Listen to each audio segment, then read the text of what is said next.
Hello, everyone, and welcome to another episode of 9x90. Today, we have a very fun person on the show, Sarah Pustilnik. So she is, for those of you who do not know Sarah, she is a fierce and uncompromising entrepreneur. She's also a community leader and a publicist. You will hear some people say that she outputs very high quality results because she's committed to them. She is also a powerhouse investor and global connector who has quietly become one of the most influential behind the scenes forces in the world of media, business, and diplomacy. This spring, she launched her game-changing PR firm, helping friends become not only best-selling authors, but also land features on top-tier global talk shows and dominate elite podcasts. She's now curating exclusive rooms filled with over 5 billion in decision maker influence, uniting heads of state, media executives, tech leaders, family offices, and world-class founders. Through her new firm and her community, she isn't just telling stories, she's building legacies and shifting global conversations. Ladies and gents, Sarah. Hi, thank you. That's a very kind and very flattering introduction. So I appreciate that, especially coming from such a powerhouse and powerful woman such as yourself. So thank you. And thank you for having me on. Of course, of course. So you've helped others become best-selling authors and land high-level media appearances. What inspired you to step into the spotlight now with your own PR firm?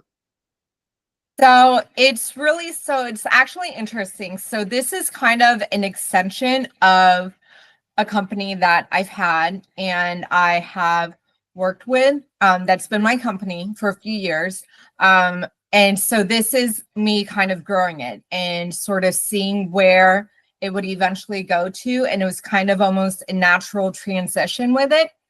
And I guess my entrepreneurial side decided that I could sort of do certain types of things. And I always have been kind of the behind the scenes type of a person who was always doing that and putting people together, like you said. And I just kind of figured out that I could do things in kind of a different type of way and capture very specific types of connections and curate them in a certain type of way. And in these rooms, I like to say that, and I try and keep it kind of quiet and kind of under the radar. It's probably more if I were to sit and really do the numbers, we're talking about probably about $500 billion in those rooms. And I have been able to grow in the past few months 1,800%. in, bring people in there and really sitting and expanding. And part of, I think, how I've been able to do that is also maintaining a level of discretion and also respect for everyone who's in the room. If they feel like making themselves known or present, they do it however they want to kind of present themselves. That's how I let it happen. I kind of sit there and offer them the opportunity to be there. And I'm very selective with who comes in, but I also protect them. And that's also with what I've done with my company Next for several years, and which has been a consulting company. And so this was kind of the next extension of it by growing the community and also helping with the PR side of it and really shifting and focusing and really sitting and saying, let me take people who I've been doing this work for and with and giving them these other opportunities and really doing it. And it has been very exciting what's been going on this year. I think now that you're formalizing it into an official PR firm, those of us who have been working with you and benefiting from you making introductions for us and putting us on certain stages, it'll now be beneficial for us as well, because people know that you're our agent, you're the one that's representing us. So it makes it easier for, if somebody wants me to speak on a stage, they know they have to come talk to you, rather than trying to figure out which of my gatekeepers to talk to get that final introduction, you're now formalizing it. So people know, okay, we go directly to Sarah to get these people. To your point though, about being protective, I have to say, I would, many people know, and they were wondering why I literally vanished from society. Like no one could find me. No one could find me at events. They didn't know where I was. And I refused to go to events. And then you came in and you said, screw that. I don't care who burned you. They're not going to come near you if you walk in a room with me. And then I was like, prove it. And you were like, Jeffrey's event, let's go. I was like, it is going to be like flies on meat in a Moroccan market as soon as I walk in there. And no, you got us a seat in the corner. You said, you're sitting right here at this table.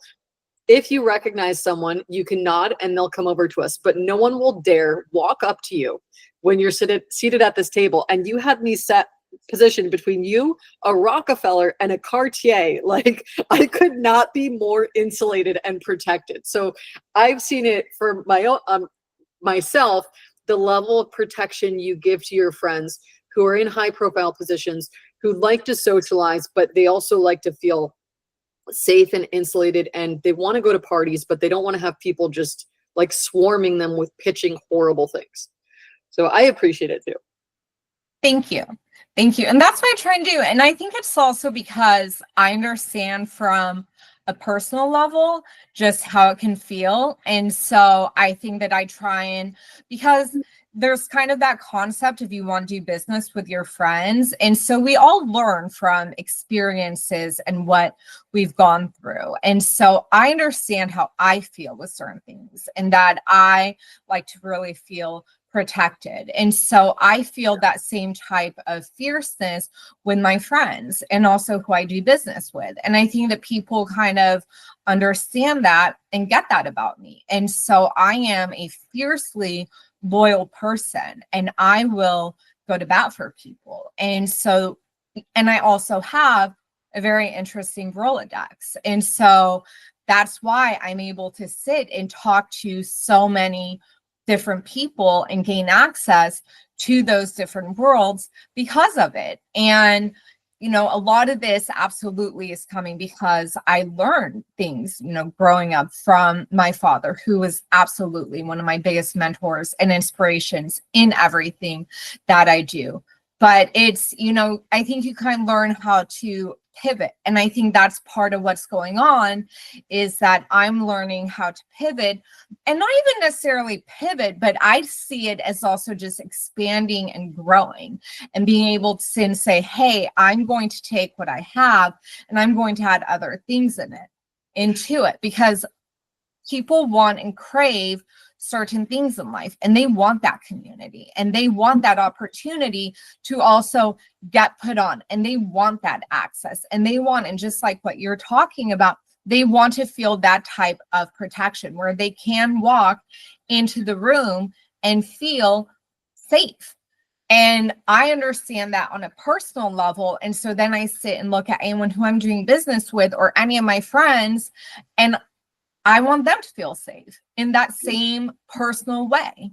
Yeah. I remember people asking me, they were like, who got you to come back to family office events? And I was like, Sarah. And they were like, Sarah's the one who got you to come back to family office events? How? And it was like, because she promised me if I didn't feel comfortable, we would go somewhere else. We would go have drinks somewhere else. She made it very low pressure. I felt safe coming back into the room. If I felt uncomfortable, she's hyper vigilant. She would pick up on it immediately. She was right next to me.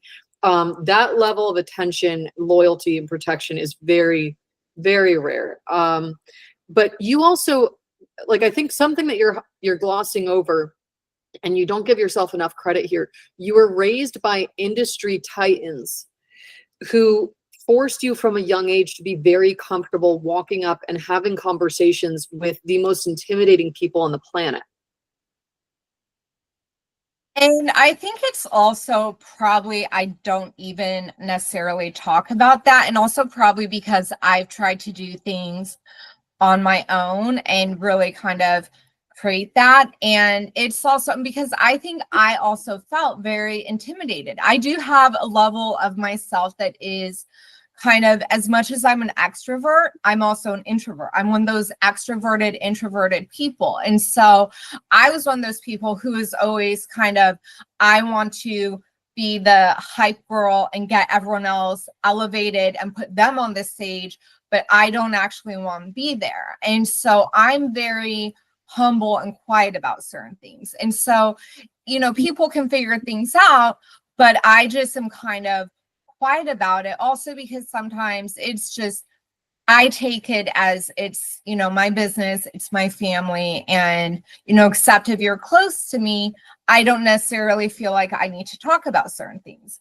Now, but that doesn't mean that, my father didn't inspire me to do so many things. And so that legacy, in the sense of, did that drive me into wanting to be, ambitious and all of those things? Absolutely. But I think it's also me feeling like I want to have my own identity and figuring out how to do that. And so it is kind of sitting and saying, having that fearlessness, and also knowing that sometimes you will fail and, sometimes you will make a mistake, but not totally beating yourself up or hating yourself, and waking up every single day with a positive attitude and saying, here's another day to be successful, to, change what happened. And because not every day is going to be perfect. And anyone who sits and says that, they have had a 100% success rate, it's just not true. I mean, I don't want to sit and go through the, all the famous people who have very legendary quotes into that. But I mean, people like Michael Jordan, who sit and say things like, you miss 100% of the shots that you don't take. You have to sit and admire a person who does say something like that, because, and I do live my life with philosophies like that, because you do have to absolutely sit and be willing to do that. And that is how I do live my life. Yeah.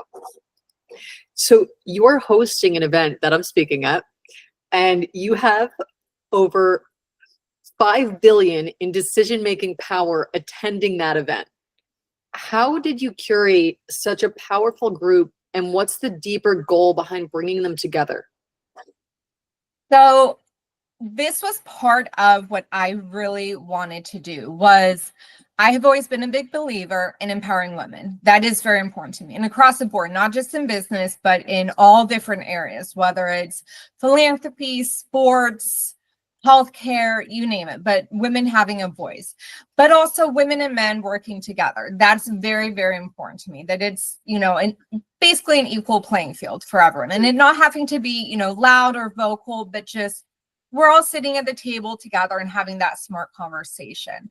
And so that was kind of the idea and concept behind the Art of Empowerment, was offering the platform for people to have really interesting conversations, but also coming from different areas, and giving them the opportunity to empower themselves, and not making it completely pressure filled or anything like that, but bringing together people who are some heads of state, who are in government positions, who are Oscar winners, who are billionaires, and who are these people who've done it, but putting everyone, and who come from different industries as well, that maybe you can sit and have a conversation with someone, and it might be a different person than who you usually speak with, and it might be interesting, and not having it be a sales pitchy or anything like that. And so everyone's sitting and giving what I'm referring to as power talks, where they can sit and they have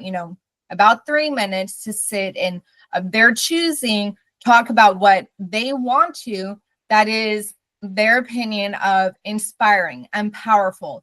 And it can be focused on their industry, it can be focused on a life experience, but to sit and make everyone feel empowered at that moment. And also, so that it's kind of different than how most, kind of family office events operate, or finance events, where, sometimes people feel a little bit just, so talked at, but where it's still interesting. So, there's some other things I'm not going to mention, just, out of privacy and, things like that, that you are aware are going to happen. But that's why I also curated the event in such a way that, there's some other parts to it to make it different so that you're going to have different experiences at it.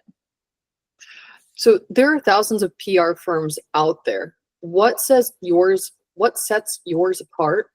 And why do you believe that this is the right time for this approach? Well, it's also what, I am saying, because for me, is one vertical and arm underneath what is next, which has been, my consulting firm. And so this is, one aspect of it that I decided I wanted to be a part of. And because it was something that I was doing.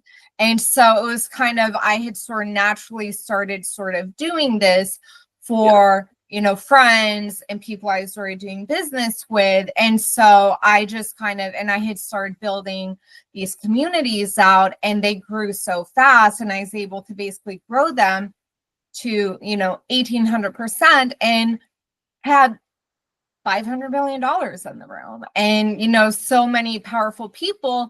And so I thought, okay, well, this was a way to jetson certain people and really get them off the ground. And so it's not that I'm doing anything that's so unique or so special or anything like that, but I do try and do certain things, and I think this is part of why people maybe like me and gravitate towards me. I am a silo. I am, a very, very siloed person with everything that I do. It stays with me, and it always has been. And so I have all these things, that I know in everything that I do with business. And so it's a level of integrity when it comes to that. And I think also because there's a level of also kind of full, I don't like saying services because it's not really that, but it's also because my, skill set, at least in this, is that I wear kind of multiple hats. And so I do different things. And so sometimes people come to me and they have a different ask for what they want. And it's kind of a unique ask, but because they know, either where I come from or who I know or different things I've done, that I can maybe do those things. And so it's kind of being able to offer different things that are a little bit unique. And also because I've worked in different areas from,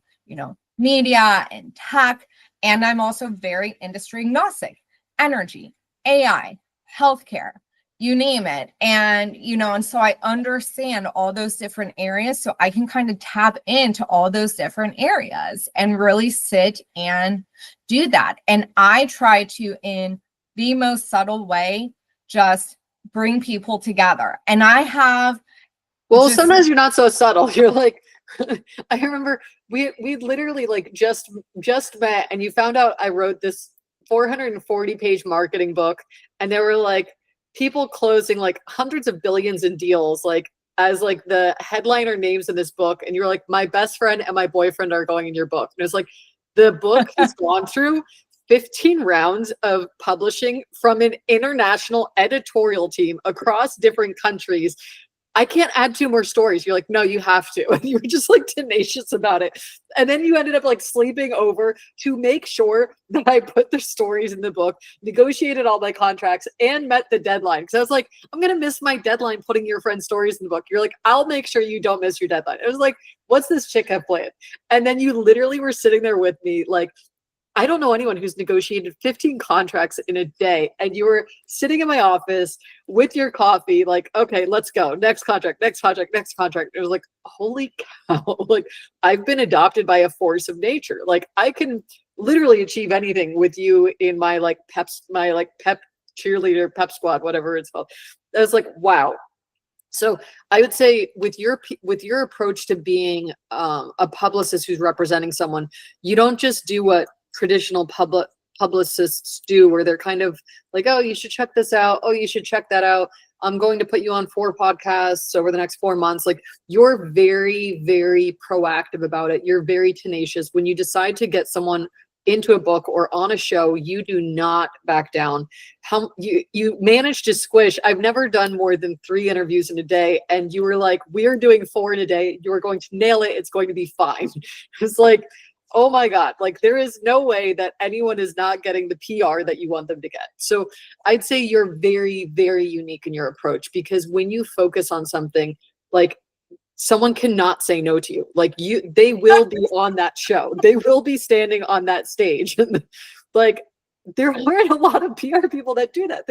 There aren't. Like as soon as you come in, we know that whatever negotiation you wanted to win, you're going to win, because you'll obsess over it for days until the other side is simply worn down and says, yes, I agree with you. We can have your people in the book. We can have them on the show.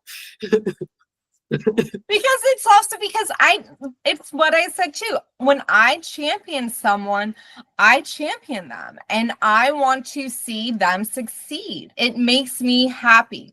It makes me happy to help people. And so I want to actually really see that happen. And I love to work.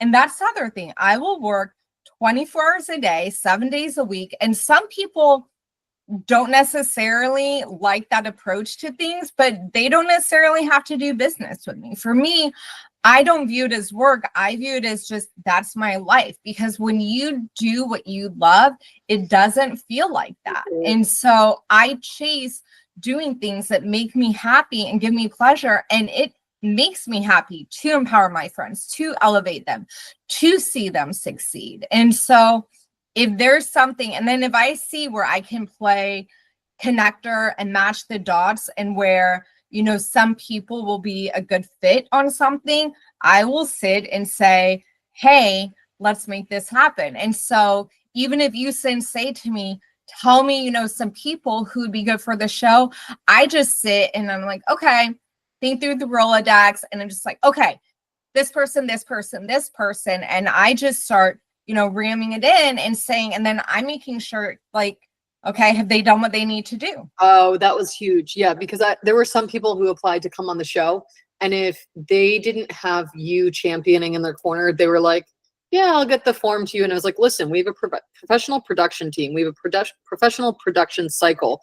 Like when people think that the episodes on this show look amazing, it is not an accident. It is super strict production schedule. And you made sure that each one of your people, like you followed through, you were like, did they fill out the form in time? Did they do this? When can you get them on the show? And like so many of the people that you recommended would have easily fallen by the wayside if you didn't carry them through every step, because they were like, oh yeah, I'll get on the show eventually. And you're like, no, you're on the show next Wednesday at 10:30 a.m. Thank you so much.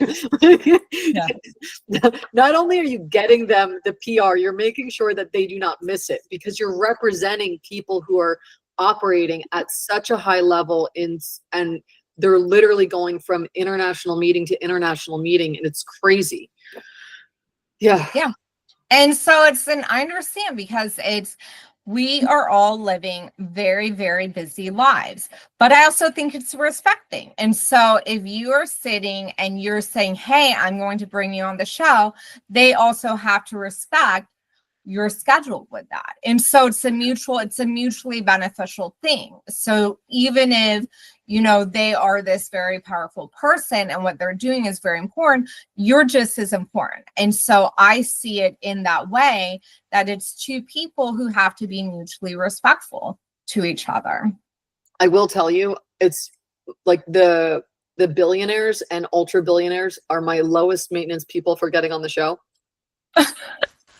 Like they're like, yeah, I filled out the form, what's next? Like they just do it and they go. And then sometimes I'll have like people who don't have a publicist on the show. They're like in the startup world or something. And yeah, getting them, they're like, the form was too hard. And I'm like, oh my God. Okay. The code is rewritten. Go ahead, do it. Like you bring the people who are like here and want to be here. You plow them through that whole thing. But yeah.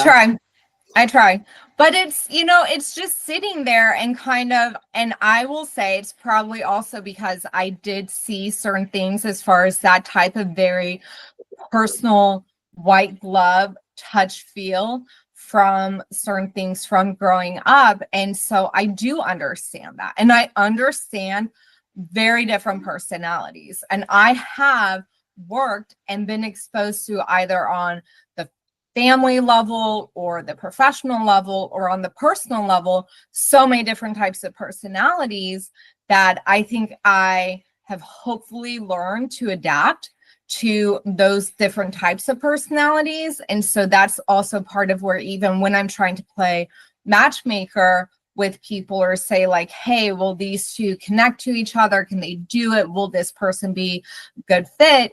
And some people are not. And it's not even necessarily, a slight against any one person. It's just, I don't necessarily think it's a good fit.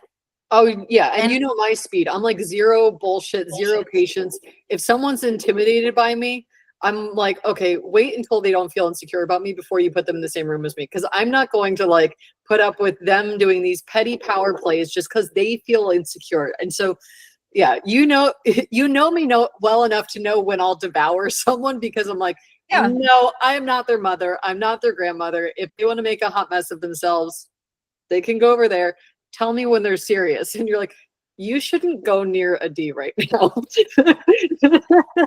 It's also, but that is part of what I love about you, is you are this absolutely brilliant person, but you are also one of the nicest, kindest humans. And you are also a fiercely loyal person. And that is something about you that is so good, is because you are a very caring person and you are a very loving person. And so you have that to you. And so it is something where when you get to know someone and you understand that that's who they are and that they really are a good person, it's different, because some people, they're not. And I don't want to deviate and get into too much of anything, but that's also in empowering women and doing some of that. I believe that it's women and men working together.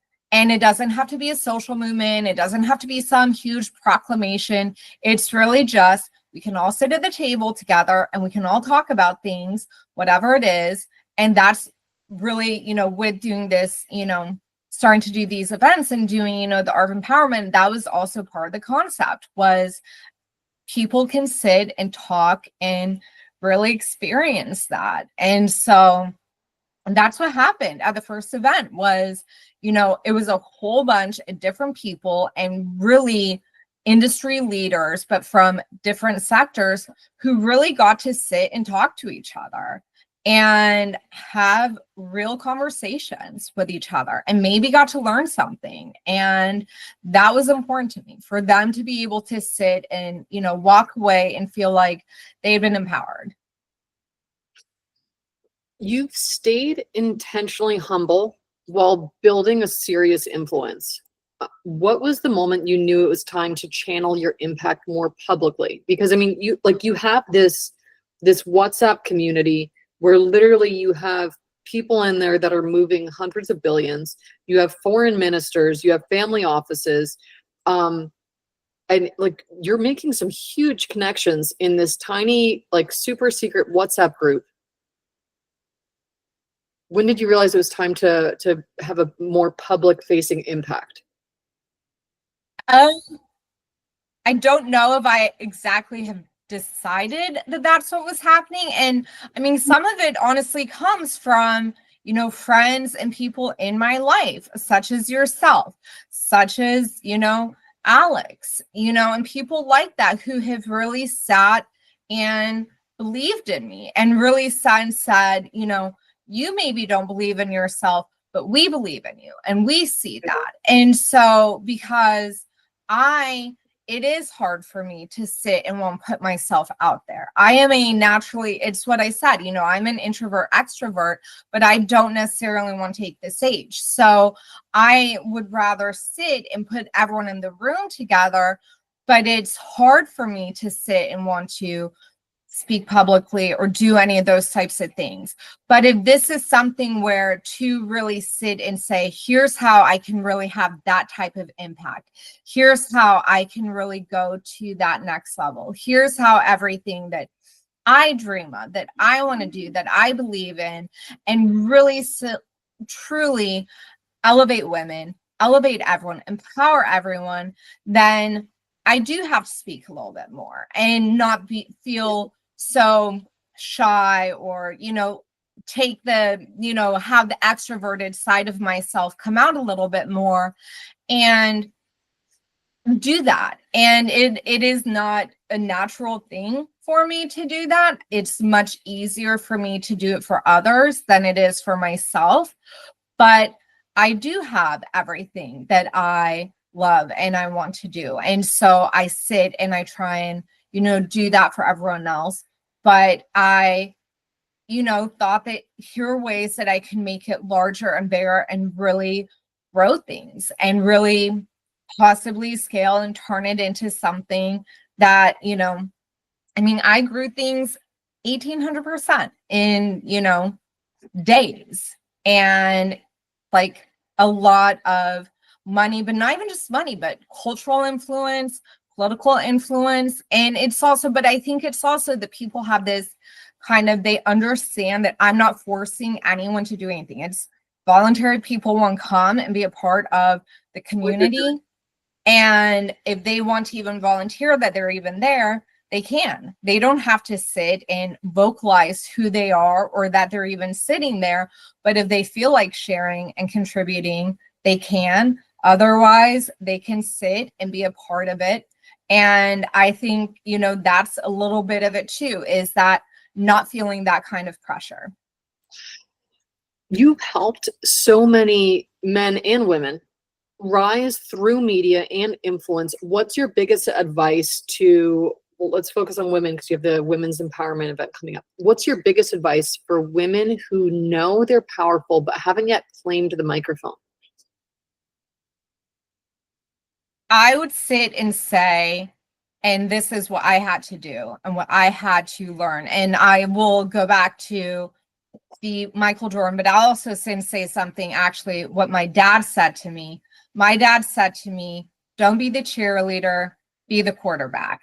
And he basically was trying to tell me to be fearless, and that I did not have to sit on the sidelines, and that, I would fail, and not to, be scared when I did, and to get up again and keep doing it. And I think, when he passed, that was a very hard and difficult thing because he was my greatest mentor and inspiration. But it also gave me certain levels of strength because I was sitting and saying, I can do anything, and I can be completely fearless, and I can be the quarterback. And I think that's also part of what I'm trying to channel right now, is I'm hearing him tell me that, and I'm saying, yes, I have been the cheerleader for everyone, but I want to be the quarterback right now too. And so I want to take the reins, and I can do that. And so for women who are trying to do it, it is scary. It is hard. And I'm not going to sit and say that it's not, but try and do it. And there are going to be days where it just seems like nothing's going to work and you're just throwing slime against the wall, but the next day might be better. And you just have to somehow wake up and keep going. Yeah. Yeah. Daddy's girls. Absolutely. Oh my But God. I think, but that's also how it's, being able to sit at the table with someone. And it doesn't have to necessarily be these huge conversations. And that's also part of, I think, what I'm trying to do with the, these levels of empowerment is having it be something that doesn't feel so pressure filled, where it's, you can sit and you can have that conversation and get that type of exposure to people who are the greatest innovators, who are the smartest people in the room. I like talking to people who are smarter than myself, and I have no problem doing that. I want to learn from them. That for me is amazing and incredible to sit and get to talk to those people. And so I want to do that. And I want people to be able to sit around that. And I think that that's something too, is there's nothing wrong with sitting and saying that you're aspirational. And I think that there's sometimes that kind of fear, maybe women feel that, you know, you can't sit and say, hey, I would like to be here, but I'm not. And I think there's also this fear maybe of saying, I would like to be this aspirational, you know, I would like to become a billionaire. I would like to be the CEO of a Fortune 500 company. I would like to direct an Oscar-winning film. You can sit and say that. Like, why not sit and say that? Like, say it.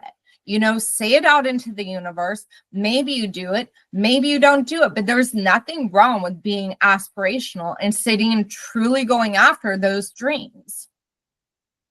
Yeah. Yeah. And we've spoken about this offline before. I think women, especially in the US, we're not taught to self-advocate. And that's one of those things where, like, just speaking with Edward the past several months, where he's been like, self-advocate. And I'm like, we're not taught to do that. Like, we're taught to wait to be invited. So we sit on the sidelines and wait for the invitation to come. And having male mentors who are in their 50s, 60s, 70s, I think is a huge thing for women our age, because they'll look at you and say, self-advocate. And they kind of like, you're waiting for someone to give you the permission to do that. Or they're like, why don't you ask for the speaking engagement? It's like, well, I thought you were going to offer it if I was good enough and I had to earn it. It's like, no, you want the speaking engagement at that event? Tell me you want it. Because the guys that are our age are going out and doing that. So you have a few huge events coming up and a few sponsorship opportunities that are still open. Yeah. What sort of exposure can sponsors expect to receive from these events, and how do they learn more about sponsoring you?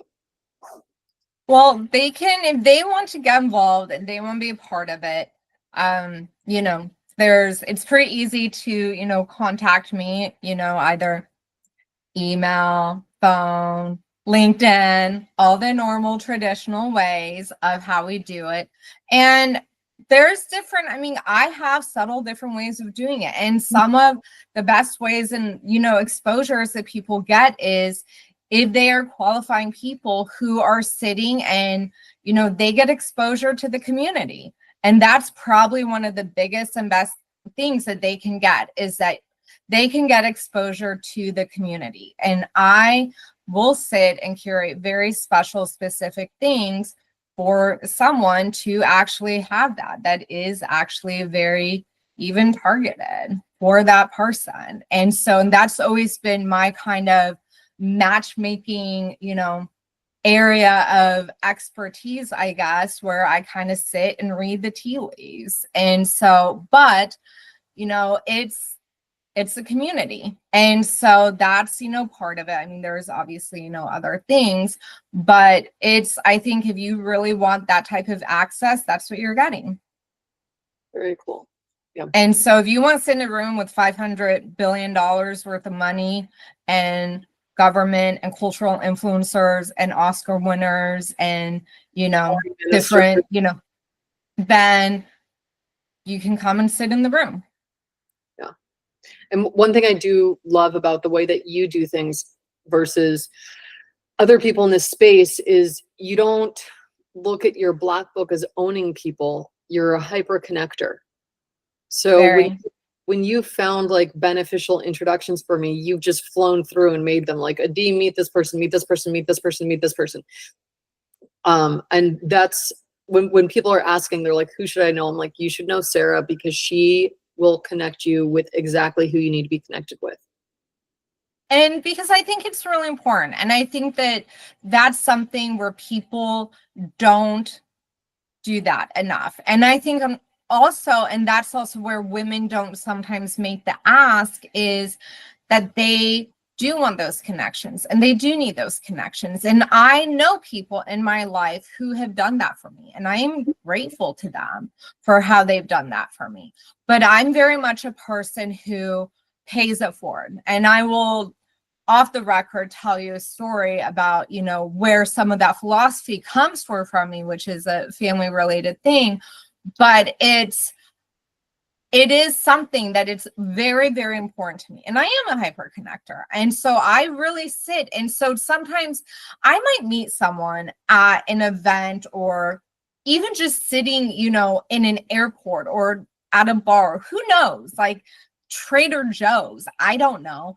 And I might not know at that moment what I'm going to do with them, or how or where they fit into my life. But 3 months down the line, all of a sudden, it pops into my mind when I'm talking to someone else that they are really great fits for each other.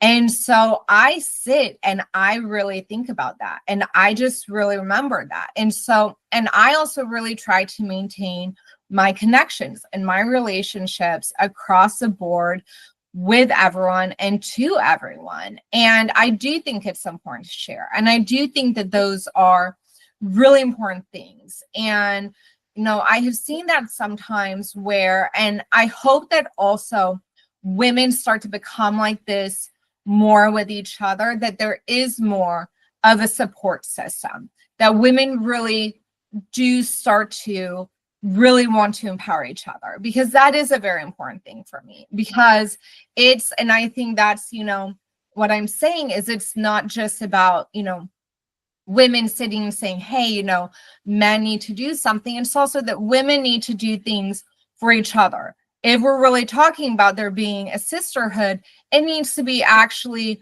actionable. And where they're actually sitting and saying, you know what? We really truly are going to help each other. We really truly are going to empower each other and do that. And I think those are super, super important things, because that's actually how the world changes. And that's how true impact really, really happens. And you see it happen. And again, it doesn't have to be a social movement or anything like that. But when you can sit and you can put a group of people at a table together, you never know what can happen. And so that's why I've been trying to do this, and, you know, seeing what happens when you put different people in the room. And so far it's working, and I don't know. We'll see. Yeah. I'm trying to be the quarterback, as my dad said. I think you're doing a very good job, and he would be proud. Thank you. I hope so. Yeah. Well, that is time. Thank you, ladies and gents, so much for tuning into today's episode. I will see some of you at Sarah's upcoming events this summer. Some of them are ultra exclusive and top secret locations. Some of them are a little bit more public, but still gated enough that you do need to RSVP and pass 2 security checks in order to get in. Thank you so much for everyone who tuned in. Thank you, Sarah, for coming on today. And I will see you soon. Thank you for having me. This was fun. It was.